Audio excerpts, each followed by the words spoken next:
It's time to play Poetry Toss! Welcome to Poetry Toss. And surprise, we're on a little early because this is a very special installment of Poetry Toss in which our featured poems will be presented throughout the episode. Poetry Toss was created for people who like to write poetry and for people who have not yet realized they like to write poetry. Whoever you are, we're sure you'll enjoy playing Poetry Toss with us. Remember, poems don't have to rhyme. They don't even have to make much sense. Just speak from your heart and you'll be surprised at what you can come up with. Here are the rules. Rule number 1. The rules change every week, as each week presents a new challenge.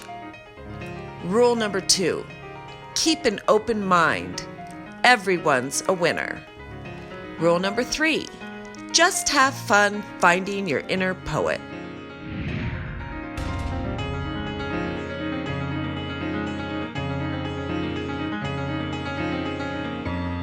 Each week, we pick a challenge from the drum.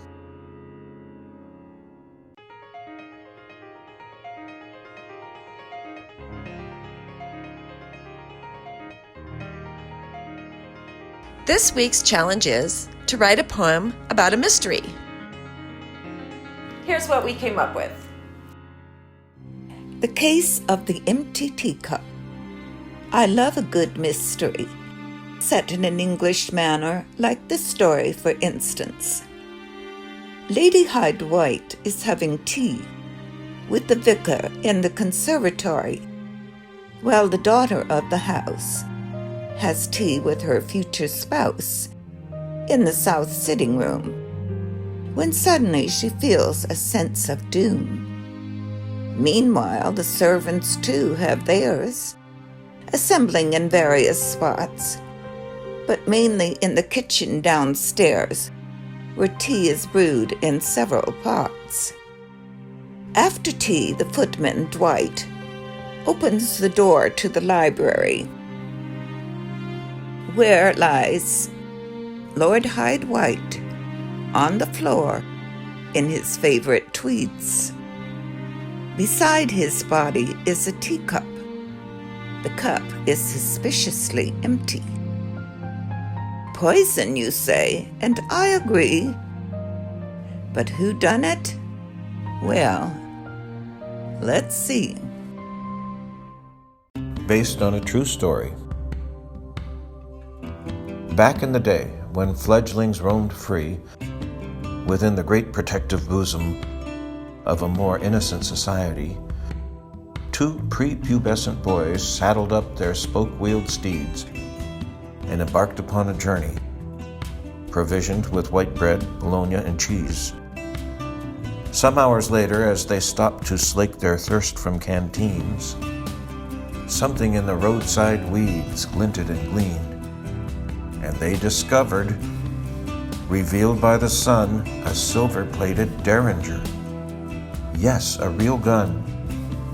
And a companion piece, too. A blackjack. A leaded leather fob, such as brandished by mean cops or thugs from the mob. What a strange pairing of weapons indeed had they found in the weed. A Derringer that might be hidden inside some slick gambler's bespoke suit, and a blackjack, the tool of some big sweaty brute, together lying incongruous to whatever events may have transpired where the use of either might be required.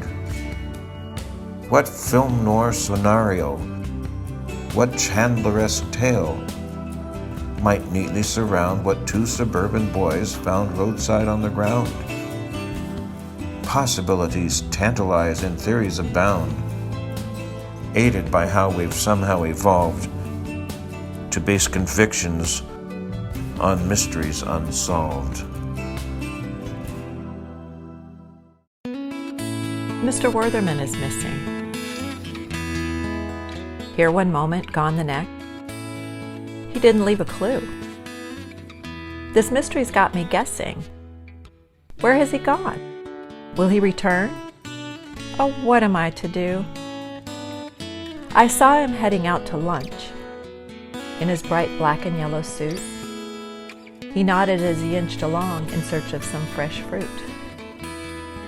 As the sun was setting later, I spied him once more. Mr. Wertherman was deep in thought as he chewed his apple core. Said he was getting sleepy and gave me a weak smile. Crawled into his sleeping bag to rest for a while. And that's the last I've seen of him, though I look here every day. No sign of Mr. Wertherman among the flowers and bushes in the garden by the bay. And though I'll always miss him and wonder why he had to go, I've made a new friend here in the garden who's brilliantly delightful as he flutters to and fro.